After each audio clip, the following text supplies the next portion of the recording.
जब बुलाते हैं भगत अपनी खुदी को मिटाकर, तो फिर भगवान से भी इनकार नहीं होता। और कौन कहता है कि दीदार नहीं होता, आदमी खुद ही तलबदार नहीं होता। भक्तों की याद पर आता जरूर हूँ, हम ऐसे याद में रहते हैं तो समय समय पर भगवान ये मिलाप करवा देता है। अचानक ही जो वाइब्रेशंस मिलते हैं, एक इस आस्था का फल हम हमेशा देखते हैं। जो गुरु जी ने एक अपने दर के लिए एक जुड़न पैदा कराई है, प्रेम पैदा किया, कैसे एक अंदर की एक सुंदर समझ दी कि गुरु के द्वारे से आने वाली हवाओं को भी तुम हमेशा नमस्कार करना। बड़े भाग्यशाली होते हैं जिनकी नजरें गुरु से मिलती हैं और जिनको जीवन में सदगुरु मिलते हैं। तो सच बात है। और कैसे कहने को तो एक अरसा होता जा रहा है इन सब बातों को, 35 साल तो हम ही अपने जीवन में महसूस करते हैं जुड़े हुए। कब से गुरु जी का ये कार्य चल रहा है, कब से दादा भगवान 75 में अंतर्ध्यानी हुए हैं, तब उससे 25 साल पहले से ये ज्ञान यज्ञ चल रहे हैं। लेकिन आज तक हम सब प्रेमियों की कितनी सुंदर तरीके से संभाल हो रही है, ये जुड़न चल रही है, ये प्रेम यज्ञ चल रहा है बिना किसी भेदभाव के। बस हम सहज ही अपने अहम को मिटाते जाएंगे। दीदी ने बड़ा सुंदर दृष्टांत भी बताया था। गुरु की अपेक्षा थी उस राजा से कि और गिरा दो और गिरा दो। राजा पहले नहीं समझ पा रहा था। राजा अपना पूरा ऐसे गया था गुरु के पास मिलने के लिए, काफी राजाई की तरह माल माल लेकर के, सेना लेकर के, अपना मुकुट वगैरह लगा करके।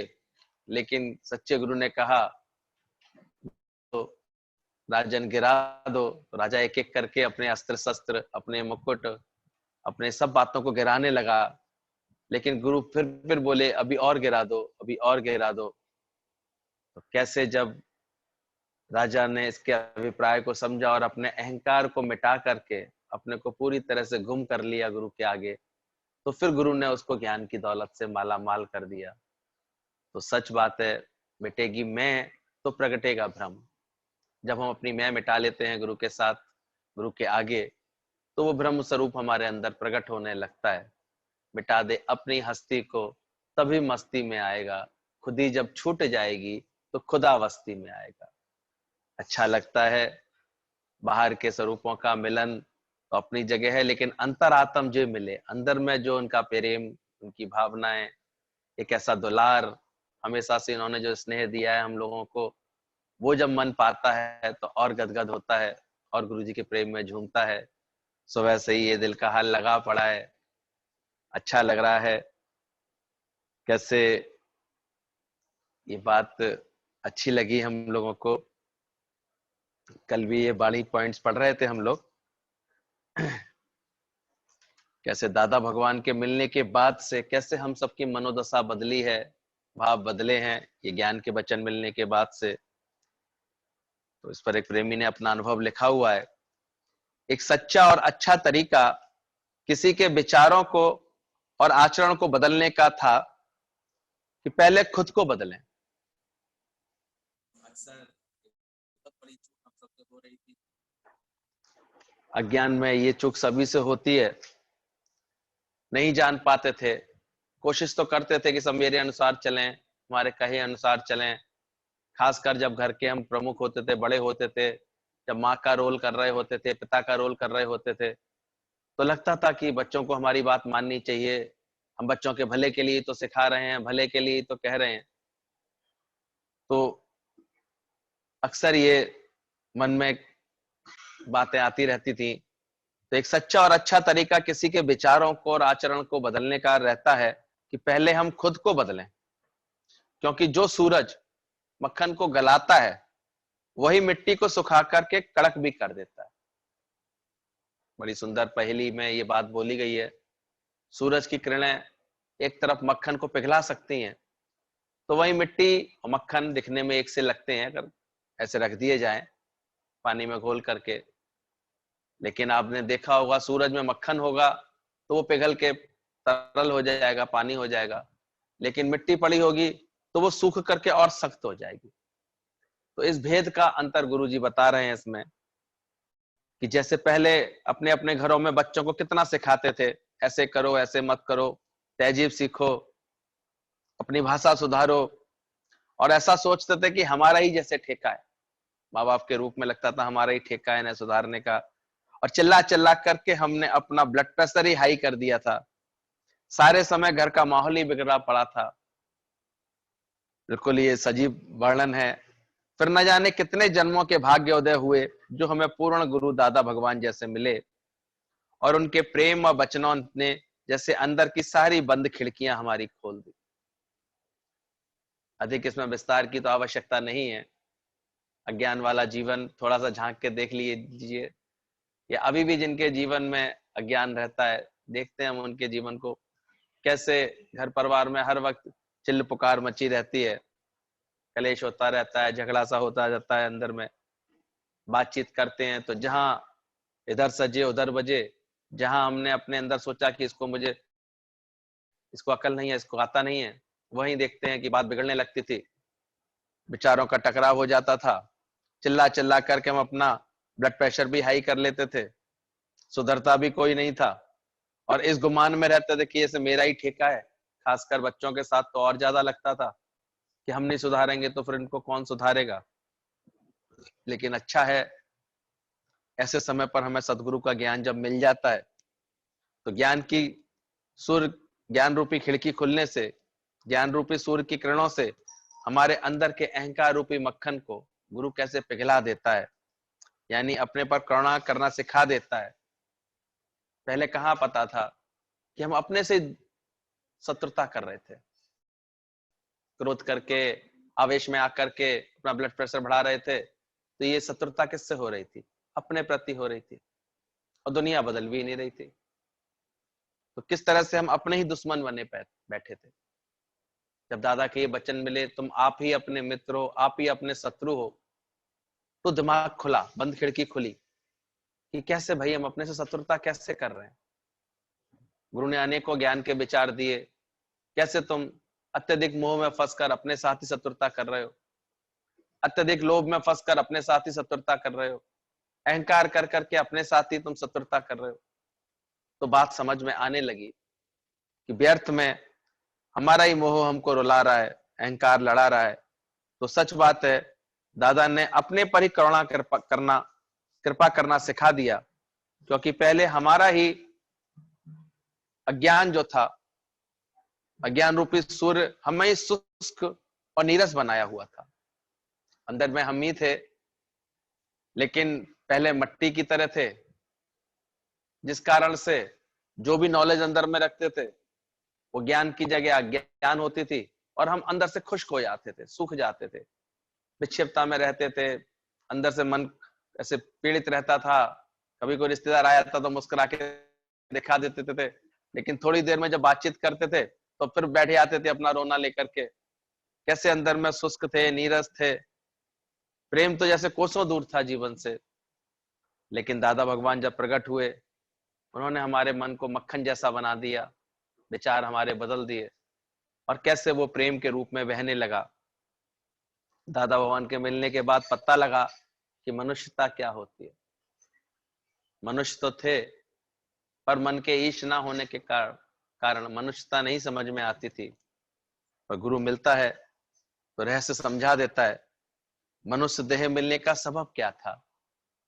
मानुष देह मिली थी मोक्ष प्राप्ति के लिए, आनंद प्राप्ति के लिए, सत्य की प्राप्ति के लिए। पर पहले जैसे ये पता नहीं था, जगत को सुधारना है, मेरा ये फर्ज है, मेरा ये धर्म है, मेरी ये ड्यूटी है, हम नहीं करेंगे तो कैसे होगा। इसी अज्ञान में अपने को बड़ा टाइट बना रखा था, खुश्क रहते थे, प्रेम भूल जाता था, अंदर में मन तनाव में आता था, और न जाने कितने फिर बीमारियों के जन्म हो रहे थे जीवन में। तो सच बात है, वरना इससे पहले हम मिलने का, जीवन का सबब क्या था, देह मिलने का, ये कहाँ जानते थे। कैसे जानवरों की तरह जी रहे थे, सारा दिन घर वालों के साथ कुत्ते की तरह भौं करके बीत जाता था। किसी ने भी कुछ टोक दिया, किसी ने कुछ बोल दिया, तो कैसे अंदर से भाव बिगड़ जाते थे। कैसे एक बार गुरु के पास एक शिष्य गया, शिष्य जाता था तो गुरु बड़े प्रेम से उसको आशीर्वाद देता था, बेटा सल मनुष्य बनो, तो शिष्य को बड़ा अटपटा लगता था। बोले गुरुजी कैसा अजीब सा आशीर्वाद देते हैं, बेटा मनुष्य बनो, बेटा मनुष्य बनो। 2-4 बार उसने देखा, गुरुजी हर बार उसको एक ही आशीर्वाद देते थे, बेटा मनुष्य बनो, सल तुम मनुष्य बनो। कहता गुरुजी ये कैसा आशीर्वाद है, कोई और अच्छा आशीर्वाद दीजिए, मनुष्य तो मैं पहले से ही हूँ। गुरु मुस्कुरा दिए, कहने लगे क्या तुम वास्तव में अपने को मनुष्य पहचानते हो, समझते हो? बोले हाँ मैं मनुष्य हूँ। बोले लो बेटा ये दूरबीन लो और फिर देखो। गुरु से वो दूरबीन लेकर के उसने जो साथ संगत बैठी थी उसकी तरफ देखा। उसने बोला था, बोले ये सब मनुष्य तो बैठे हैं गुरुजी आपके पास, आप सबको एक ही आशीर्वाद देते हैं, मनुष्य बनो बोलते हैं आप।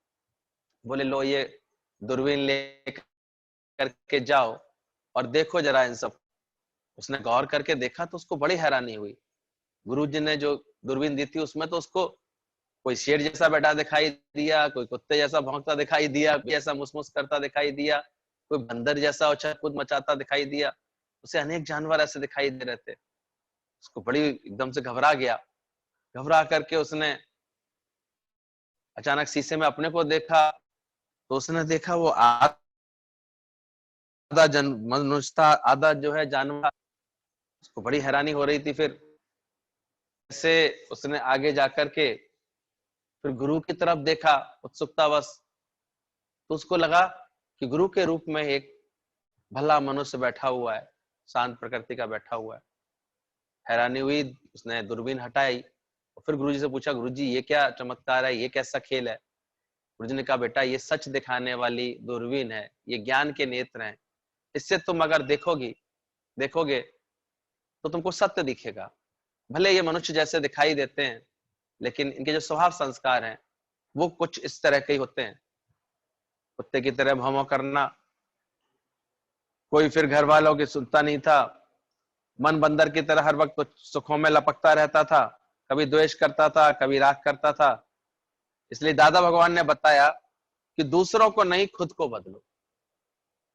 बदलाव आने लगा, शुरुआत हो गई दादा से मिलने के बाद, ज्ञान मिलने के बाद ये रहस्य समझ में आ गया कि दुनिया ना बदले, बदल जाएं हम। तो अभी दूसरों को नहीं बदलना था, खुद को बदलने की बारी आ गई। और ऐसा ही होता है सत्संग में आकर के, जैसे जैसे ज्ञान में वृत्ति अंतर्मुखी होती है हम स्वयं को ही बदलने लगते हैं और खुद को बदलने से सामने वाले में खुद ब खुद बदलाव आने लगता है।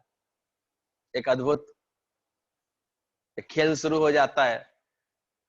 पहले पीछे पड़े थे दूसरों को बदलने के, पर जहां जैसे ही हम देखते हैं हमने खुद को बदला तो बदलने लगते हैं नजारे सारे। खुद को बदलते ही सामने वाले में खुद ब खुद बदलाव सा आ जाता है। पर शुरू शुरू में मोह के कारण लगता है कि अगर हम अपने बच्चों को नहीं सुधारेंगे तो फिर काम कैसे चलेगा, बच्चे तो फिर शायद और बिगड़ जाएंगे। तो फिर दादा भगवान ने एक और वचन सुनाया, कहनी नहीं करनी होवे तुम्हारे पास, अभी कहो नहीं खुद करो। और हमने देखा कितने लोग अपना अनुभव बताते हैं कि जब हम नियम के सत्संग में आ गए, अब हम घर बैठ करके जब अपनी वाणियां लिखने बैठते हैं तो जो छोटे बच्चे होते हैं वो भी अपने आप, अच्छा मम्मी आप अपना होमवर्क कर रही हो, अच्छा मम्मी हम भी अपना होमवर्क करते हैं। जब हमने टीवी वगैरह देखना ये सब चीजें थोड़ी सी कम करी, इस पर संयम रखा, अपने व्यवहार में संयम लाए, तो देखा बच्चे आपे आप ही संवरने लगे। तो दादा का ये वचन समझ में आया, कहनी नहीं करो तुम्हारी करनी होवे, इतना प्रेम करो। तो सच में मक्खन पिघल गया। वो मट्टी जो थी जो बार बार शुष्क हो जाती थी, मट्टी की जगह मक्खन बन गया और ज्ञान के सूरज से पिघलने लगा तो मन प्रेम करने लगा। फिर क्या था, दादा भगवान गीता भगवान से इतना तो प्यार मिला, जो हमारे प्रेम का झरना जो सूख गया था वो तरोताजा हो गया। सच में हमको पता भी नहीं चलता है कब कब में हमारे अंदर के प्रेम के भाव सूखने लगते हैं। रूटीन से जगत में ऐसे टकराते टकराते हमारे अंदर का प्रेम सूख जाता है। फिर गुरु आकर के, गुरु जी कहते थे बहुत दिनों तक अगर हैंडपंप को यूज ना करो तो उसका पानी सूख जाता है, नीचे उतर जाता है। और फिर जब उसमें एक आधी बाल्टी पानी ऊपर से डाल देते हैं और फिर उसमें हत्था चलाते हैं तो फिर उसका स्रोत ऊपर आ जाता है, फिर पानी प्यार से निकलने लगता है। तो हम सबका भी प्रेम सूख गया था। पहले गुरु ने इतना प्रेम दिया हमको, ऊपर से इतना प्रेम डाला, इतनी इतना, सच में कैसे आज तक हम लोग उसी प्रेम में भीगे हुए हैं। खुद चल करके गुरु जी का हमारे शहर आना, प्रेम से जोड़ना, हमारी सारी हलत पलत संवारना, सही समझ देना, उमंग देना, खुशी देना। घर में जो रौनक नहीं थी, घर में कभी खुशियां नहीं थी, हमेशा शिकायतों से भरे रहते थे मन, कैसे उन आदतों को संवारा, सत्संग का नियम दिया, अपने दर पर खींच खींच करके, बुला बुला करके, प्रेम दे करके ऐसा ऐसा जोड़ दिया, एक सिलसिला चल पड़ा। और हमने देखा आज तक कैसे, अभी थोड़े दिन हुए थे, भाव रख करके बैठ करके हम लोग इस लॉकडाउन में ये जो एक अभ्यास कर रहे थे, तो देखो कैसे आज लखनऊ से फिर ये कृपा बरसी थी। आगे भी दीदी से प्रॉमिस कराया है, फिर कभी चांस मिलेगा तो फिर सबको सब लाभ ले लेंगे। बाकी तो निरंतर सब जुड़े हुए हैं, अच्छा लगता है। तो कैसे हमारी कहनी नहीं करनी बदली गुरु ने आकर के। फिर क्या था, ये जो प्रेम गुरु से मिला, हमारे अंदर प्रेम का झरना जो सूख गया था वो तरोताजा हो गया, और हमारे आसपास की प्रकृति शीतल हो गई। अपने को बदला, दुनिया अपने आप बदल गई। नजर बदलने से नजारे बदलने लगे। कैसे एक पहले ऐड आता था, एक पान पसंद की एक टैबलेट आती थी, उसको खाते ही जैसे बोलने का अंदाज बदल जाता था।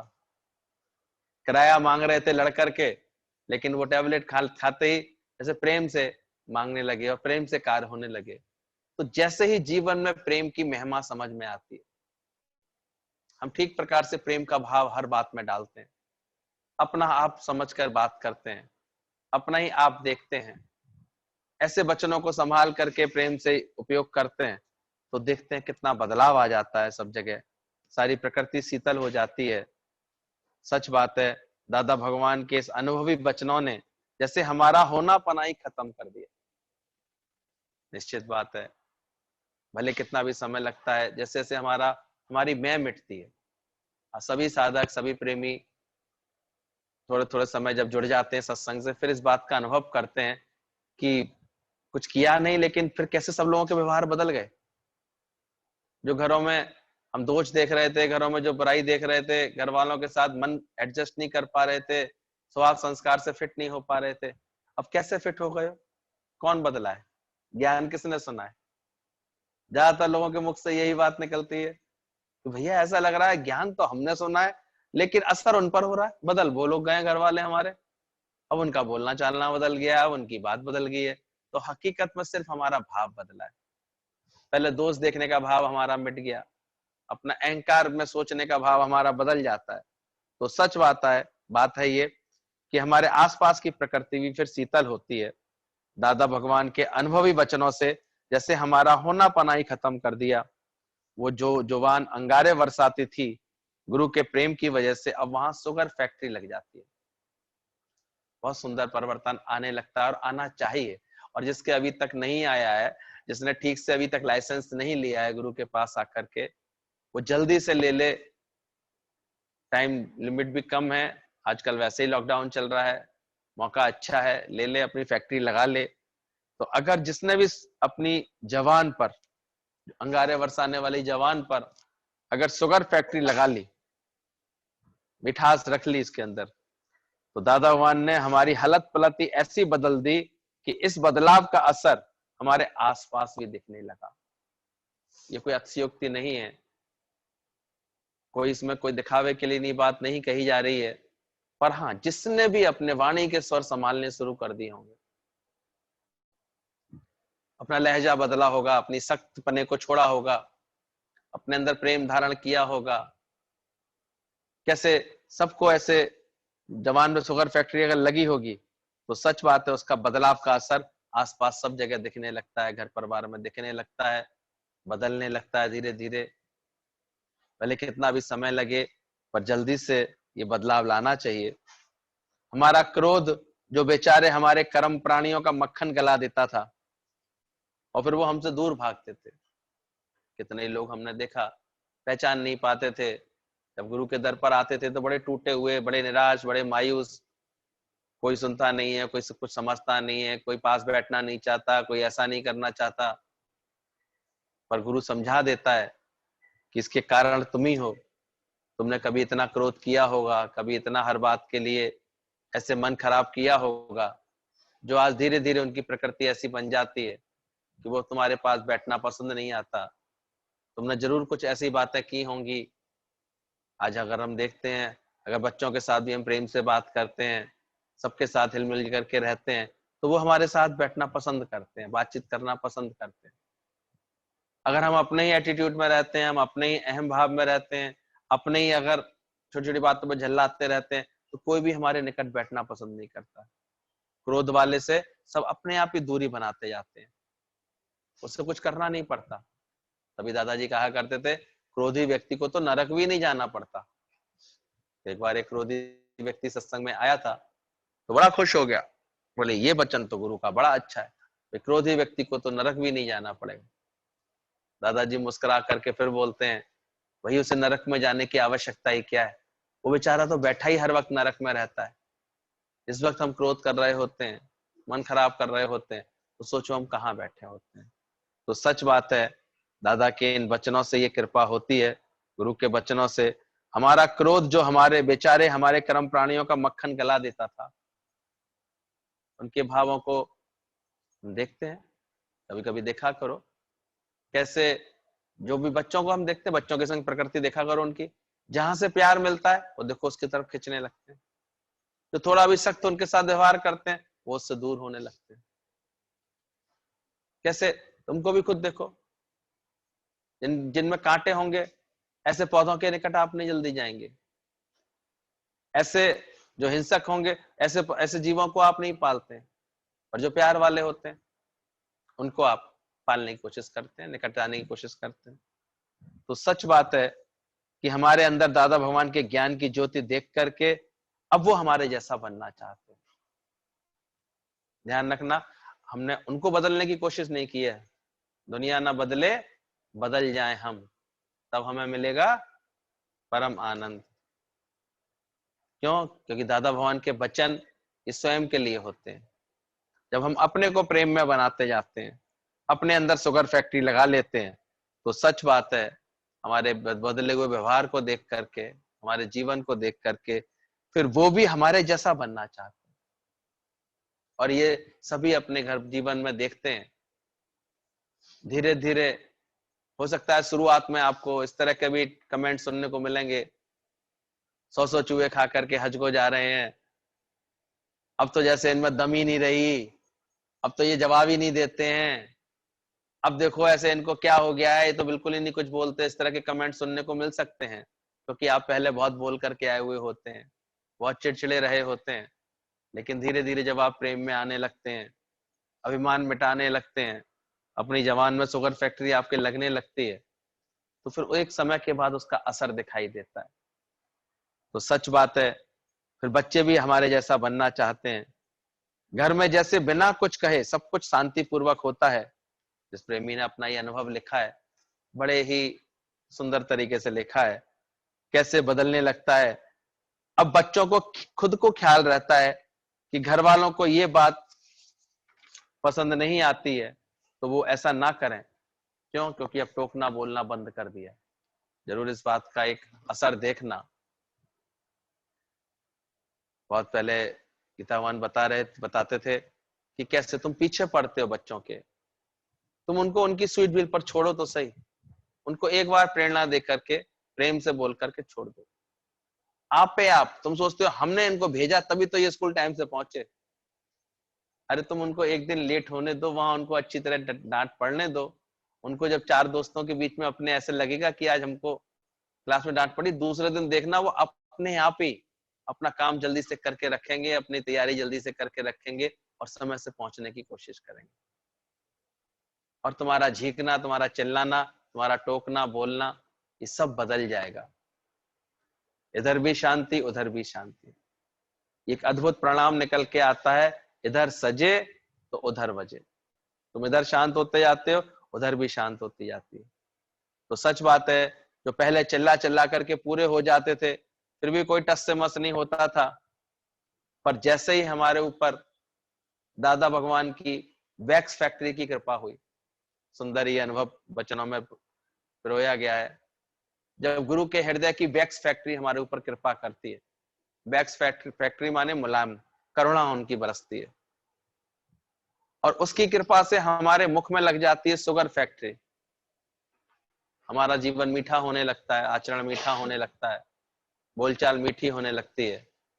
तो फिर देखा यह गया है कि हमारे कर्म प्राणियों के दिमाग में आइस फैक्ट्री लग जाती है, अपने आप ही ये फैक्ट्रियां चालू रहती हैं, हम भी मीठे हो जाते हैं, गुरु की करुणा बरसने लगती है, और हमारे जो कर्म प्राणी थे वो भी धीरे धीरे बहुत शांत होने लगते हैं।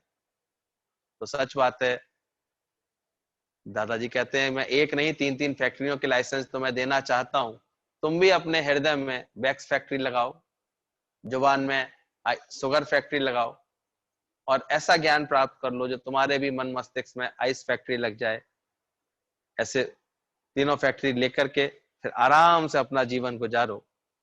गीता भगवान कहते हैं सदा याद रखो कि गुरु ने हमें क्या से क्या बना दिया है।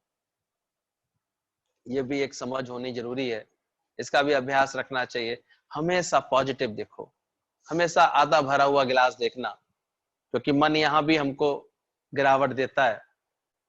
बस आधा ही भरा है, अभी ऐसे भी बोल सकता है, और एक ऐसे भी बोल सकता है शुक्र है आधा तो भरा। तो हमेशा अपने जीवन में सदा याद रखो कि गुरु ने हमें क्या से क्या बना दिया, कैसे बदल दिया है, कैसे गुरु हमको बदल रहा है, कैसे हमारे स्वभाव बदल रहा है, कैसे हमारी आदतें बदल रहा है, कैसे हमारे जीवन को गुरु बदल रहा है। तो सच बात है, कितने कष्टों, विकारों और माया के झंझटों, मोह और द्वेष से गुरु हमें छुड़ा रहा है। रोज रोज इसको अनुभव करते जाएं, और इस तरह से ऐसा सोचने से हमारी गुरु में श्रद्धा बढ़ेगी, भाव बढ़ेगा, प्रेम बढ़ेगा, और परिणाम स्वरूप उसके ज्ञान का, श्रद्धा बढ़ेगी तो ज्ञान का लाभ अधिक मिलेगा, लाभ अधिक मिलेगा तो आपका जीवन परिवर्तित होगा। तो सच बात है, गुरु ने कैसे हमें कष्टों से बचाया है, रोज इस मन को याद दिलाओ। कौन तेरी क्या थी हस्ती गुरु मिलन से पहले, कैसा जीवन था गुरु मिलन से पहले, क्या सोच थी गुरु मिलन से पहले, कितने झंझट थे गुरु मिलन से पहले, कैसे माया में उलझे पड़े थे गुरु मिलन मिलने से पहले, कितना मोहरूपी झंझट था जीवन में, कितना द्वेष पाल करके रखा था गुरु मिलन से पहले, और कैसे गुरु ने हमें इन सब से छुड़ाया है, प्रेम का सच्चा पाठ पढ़ाया है। तो सच में अब तो रग रग में से यही निकलता है, न मिलते तो मगर सतगुरु, न जाने हम कहाँ होते, और हमें बेआसरा जानकर सताने गम चले आते। तो सच में यहाँ सारी भलाइयां, सारा शुक्राना गुरु का ही है, उन्हीं की वाणियों का है, उन्हीं के निष्काम प्रेम का है, जो हमने सोचा भी नहीं था, पर कैसे अपने दर पर खींच करके, सुना सुना करके गुरु कैसे हमारे जीवन को पलट देता है। सच में हम तो हम बदलेंगे ये भी नहीं हम सोच करके आए थे, बस खाली आकर के बैठ जा बस तू प्यार से, बाकी काम है उसका वही तारेगा। वो कैसे बदल देता है, सबने इस बदलाव को अनुभव किया है। आज एक बहुत बड़ा हम लोगों का सत्संग का ये संगठन है, लगभग सभी के एक से ही अनुभव बनते चले आते हैं, सब इसी उमंग में झूम रहे हैं। जिससे भी जिधर भी बात करते हैं सत्संगियों से, सभी एक ही उत्तर देते हैं, बहुत खुश हैं भैया, बहुत आनंद में हैं, बहुत जीवन में शांति है, किसी तरह का कोई अंदर में हलचल नहीं आ रही है।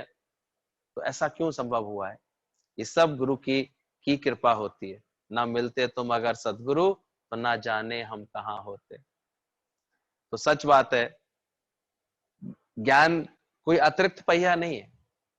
एक और अनुभव उन्होंने लिखा है कि ज्ञान को कोई ऐसे एक्स्ट्रा व्हील करके मत लो। गाड़ी में 4 पहिए तो लगे होते हैं, एक 5वां एक्स्ट्रा रखा होता है।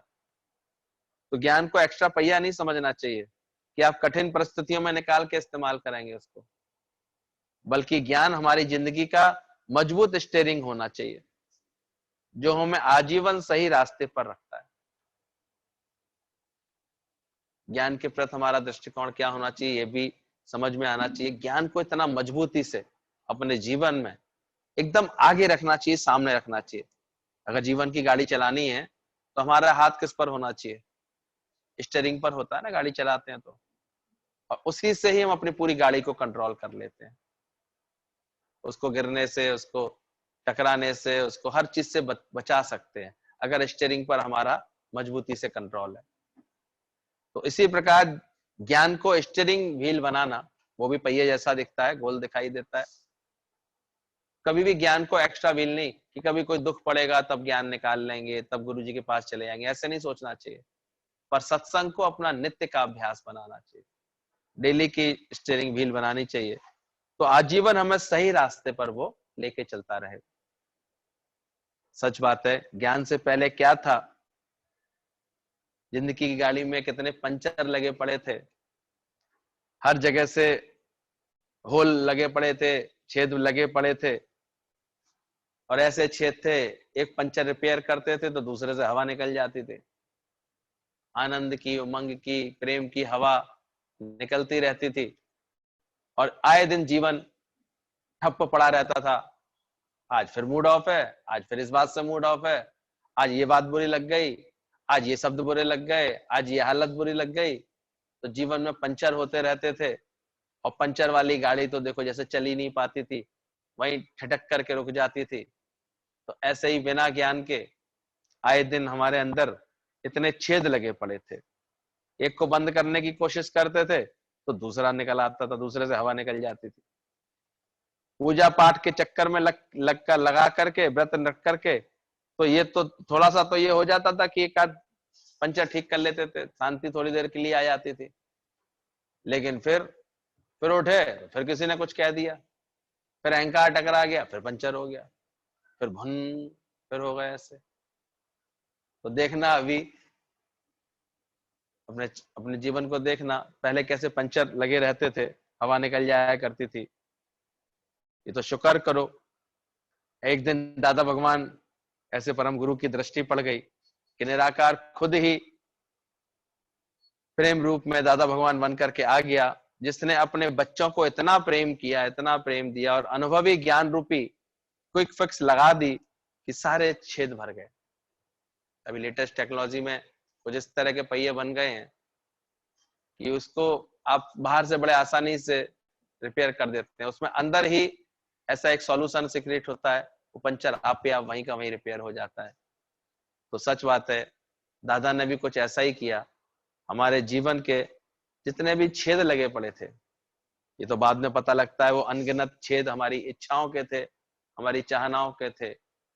उन सब छेदों को कैसे गुरु ने ज्ञान सुना सुना करके सारे छेदों को भर दिया।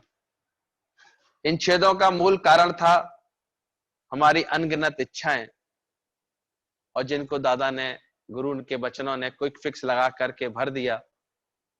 गीता भगवान ने पहले ही दिन कहा, ज्ञान का मतलब ही है फेयरवेल टू डिजायर्स।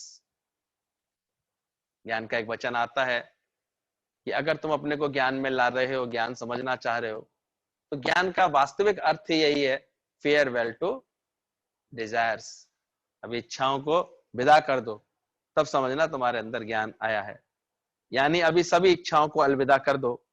तो हमारी ज्यादातर तकलीफें तब शुरू होती थी जब हम अपने ड्रामे को बदलने की कोशिश करते थे, जीवन में किसी भी तरह की इच्छा रखते थे, ऐसा नहीं होना चाहिए, ऐसा क्यों हुआ, ये ठीक नहीं था, ये भगवान ऐसे करना चाहिए था। तो ड्रामे को जब बदलने की कोशिश करते थे तो अनेक इच्छाओं से भर जाते थे, और उसी चक्कर में हमारा जीवन पंचर हो जाता था। तब गुरु जी, जब गुरु कहता है परमात्मा की बनाई हुई सृष्टि में कुछ भी गलत हो ही नहीं सकता, तो फिर पता ही नहीं चला कब गुरु ने अंदर ही अंदर प्रेम और ज्ञान के भंडार भर दिए ऐसी। और हमने तो उसे कुछ नहीं किया, सिर्फ अपना आना जाना किया। सच बात है, हम सबके अंदर के एक अनुभव है ये कि हम तो केवल गुरु के दर पर प्रेम रख करके, नियम रख करके, श्रद्धा रखकर आना जाना करते हैं, और वो कब कब में अपनी ज्ञान की वाणियों से हमारे अंदर ऐसा प्रेम, ऐसा ज्ञान का ज्ञान डाल देता है कि जो हमारे सारे पंचर, सारी इच्छाएं अपने आप मिटने लगती है। और बैठते बैठते, ज्ञान सुनते सुनते अंदर से आवाज आने लगती है, क्या मांगा हूं, कछु स्थिर नहीं, कुछ स्थिर नहीं है, क्या मांगे प्रभु। कोई बदलाव नहीं चाहिए, जैसी परिस्थिति है, जैसी स्थिति रखी है वैसे ही बहुत अच्छा है। सच बात है, आसानी से हम देखते हैं हम लोग कि भले लॉकडाउन है, दुकानें बंद हैं, कहीं आना जाना बिल्कुल स्थगित है, सब अपने अपने घरों में ही प्रेम पूर्वक रह रहे हैं, लेकिन जैसे जैसे अंदर की ज्ञान की स्थिति होगी ना, इसमें भी किसी तरह के बदलाव की कोई चाहना नहीं, एज इट इज स्वीकार होता है। क्या मांगे, क्यों चाहे, वो खुद जानता है परमात्मा कब उसे हमारे जीवन से क्या सेवा लेनी है। अभी इस रूप में हमारे जीवन से सेवा लेनी है कि स्थिरता आ जाए हमारे जीवन में, शांति आ जाए हमारे जीवन में, एक सच्चा रस आ जाए। कितने भाग्य की बात है जो हम ज्ञान से जुड़ जाते हैं, सत्संग से जुड़ जाते हैं, एक सही समझ भी इसके द्वारा हमारे जीवन में आ जाती है। तो समझना इस बात को, ये ज्ञान गुरु का जो मिलता है तो धीरे धीरे ये हमारे अंदर में इन सब चीजों को बदल देता है। अभी कैसे परमात्मा की बनाई हुई सृष्टि में कुछ गलत लगता ही नहीं है, फिर पता ही नहीं चला कि कब गुरु ने अंदर ही अंदर प्रेम और ज्ञान के भंडार भर दिए, और जिसके कारण ये सब बदलाव होता चला गया। हमने तो सिर्फ आना जाना ही किया, वो भी गुरु के प्रेम के बस में, वो भी गुरु का अथाह प्रेम था जो हमें सम्मोहित करके लेके आता जाता रहा। सच बात है, हम ये भी कभी नहीं कह सकते कि हम आए, आज भी देखा कैसे सहज प्रेम आके बरसाया गुरु ने, हम तो उनको गुरु का ही मूर्ति रूप समझते हैं। वही सच में ऐसे वाइब्रेशंस हैं, उस स्थान के ऐसे हैं, और कैसे गुरु जी ने चुना है उनको ये सेवा संभालने के लिए। आगे सेवा जब वो संभाल रहे हैं गुरु जी की सारी, तो वही रूप उनके अंदर निकलता आ रहा है, वही सुंदर ज्ञान की प्रेम की धारा बहती है, तो अच्छा लगता है। सच में कैसे प्रेम में हमें सम्मोहित करके अट्रैक्ट कर लेता है guru. Guru first attract, then inspire, then transform, फिर बदल देता है धीरे धीरे। तो पता ही नहीं चला कि कब कब में हमारी जिंदगी रूपी गाड़ी, जो मारुति गाड़ी थी, वो मर्सिडीज बेंज बन जाती है। कैसे आराम आ जाता है जीवन में, कंफर्ट्स आ जाते हैं, कैसे अंदर में सही समझ आ जाती है, सारा झगड़ा मिट जाता है, सारा अंदर में बैर विरोध मिट जाता है। अभी दुनिया ना बदले, बदल जाए हम, तब अभी मिलेगा हमको अंदर आनंद मिलने लगता है। अब तो अंदर वाला झूम झूम करके हर वक्त गुनगुनाता रहता है कि ना धन की ख्वाहिश है, ना तन की ख्वाहिश है, सब में आही तू परमात्मा, बस तू ही तू है। कैसे एक सही समझ से, ज्ञान से हम सबका मन बदलने लगता है। तो ऐसे सदगुरु के लाख लाख शुक्राने हैं, करोड़ करोड़ शुक्राने हैं। सच बात है, ऐसा नहीं था कि जो आपको सदा खुश दिखते हैं उनकी परिस्थितियां अनुकूल हैं। बस उन्होंने निश्चय कर लिया है कि प्रतिकूल परिस्थितियों में भी हमेशा अनुकूल दिखेंगे। अक्सर कभी कभी धोखा खाता है मन, लगता है भाई इनके पास कोई तो दुख है नहीं ना, इसलिए इनको क्या पता, पर ऐसा नहीं है। आज सत्संग के बाद अगर हम किसी को कोई ज्ञान में जो अपना मन की स्थिति अच्छी बना लेता है, उसको देखते हैं हर वक्त खुश रह लेता है, आनंद में रह लेता है, तो ऐसा नहीं कि उसके जीवन में कोई प्रतिकूल परिस्थितियां नहीं है। पर हाँ, एक बात अवश्य है, उसने कुछ ऐसा निश्चय कर लिया है कि मुझे हर हाल में खुश रहना है, हर हाल में वो भरपूर रहता है। आप किसी को भी ऐसी स्थिति में देखें तो समझ जाना वो दादा भगवान की पाठशाला के बच्चे हैं। सच बात है, कैसे हम लोग आपस में भी इस तरह से पहचान लेते हैं। अगर कोई ऐसी स्थितियों में भी अडोल है, शांत है, हालातों में भी स्थिर है, तो ये निश्चित बात है वो जरूर दादा भगवान की पाठशाला के बच्चे हैं। क्योंकि मन मोड़ने की ट्रेनिंग सिर्फ दादा भगवान के इंस्टीट्यूट में ही दी जाती है कि कैसे मन को मोड़ लें, कैसे अपने विचारों को चेंज कर लें, कैसे अपने भावों को बदल लें। वहां पर किताबों का नहीं, अनुभव का ज्ञान दिया जाता है। हम लोगों को गुरु ने कोई ऐसे किताबी बातें नहीं, कोई श्लोक नहीं रटाए, कोई ज्ञान की बातें रटाई नहीं है, पर ये सारा ज्ञान ऐसे अनुभव की तरह दिया है। इसलिए सच्चे ब्रह्म ज्ञानी के ज्ञान के लिए बोला जाता है, अनुभव का ज्ञान उज्ज्वलता की वाणी है, ये अकथ कहानी। कबीरदास जी भी बोल करके गए, लोग कहें पोथिन की लेखी, पर मैं कहता अनुभव की देखिए। दुनिया के लोग तो, संत लोग तो पोथियों का लिखा हुआ बताते हैं, शास्त्रों की बातें बताते हैं, पर हमारे यहाँ ये सारी बातें अनुभव की हैं। जिन्होंने भी गुरु का प्रेम पाया है, जिन्होंने भी गुरु का ये निष्काम प्रेम को मिला है, ये ज्ञान की समझ गुरु से मिली है, तो कैसे वो इस बात को महसूस करते हैं कि कैसा बदलाव उनके जीवन में आता है। और सच बात है, हमको भी हमेशा हमारा जीवन बदल रहा है, इस विश्वास के साथ आकर के बैठना चाहिए। अगर हम ऐसे रूखे होकर के बैठेंगे, अरे कोई नहीं बदलता, कहाँ बदल सकते हैं, कौन बदलता है, हमने देखा उनके जीवन नहीं बदल पाते। पर एक भाव रखकर, प्रेम रखकर, श्रद्धा रख के आके बैठता है, मेरा जीवन अवश्य बदलेगा, मुझे गुरु से बहुत प्रेम है, तो उसको हम देखते हैं वचन इतना असर करते हैं उसके जीवन के ऊपर, और उसके अंदर ये शुरुआत के बदलाव आने शुरू हो जाते हैं। आनंद आने लगता है अपने जीवन में, बदलाव का सुख मिलने लगता है, वो और तेजी से अपने को बदलता है। तो सच बात है, ये मन मोड़ने की ट्रेनिंग सिर्फ दादा भगवान के इंस्टीट्यूट में ही दी जाती है, क्योंकि यहाँ के बेस्ट प्रोफेसर हैं जिन्होंने आप समान बनाया है। वो कथनी से ज्यादा करनी में विश्वास करते हैं। कैसे हम हमारे गुरुजनों ने ऐसे बनाई है कि कैसे वो हमेशा विश्वास रखते हैं, और कैसे हमारे दादा भगवान ने अपने प्रोफेसरों को भगवान बनाने की, बनाने और सब्जेक्ट में पीएचडी किया, और विद्यार्थी और उनका निष्काम प्रेम। तो ये प्रेम सिर्फ मुख से नहीं, आंखों से, एक्शन से, उठने बैठने से सिर्फ प्रेम ही प्रेम छलकता है। सल कोई इस प्रेम शब्द की महिमा को समझे, ढाई आखिर की महिमा समझे, जब हमारे एक एक हाव भाव से प्रेम प्रकट होने लगता है, देखने से, बोलने से, चलने से। एक ब्रह्मज्ञानी को आप देखा करो कभी, हमने तो गुरुजी को देखा, प्रेम के सिवा वहां कुछ था ही नहीं।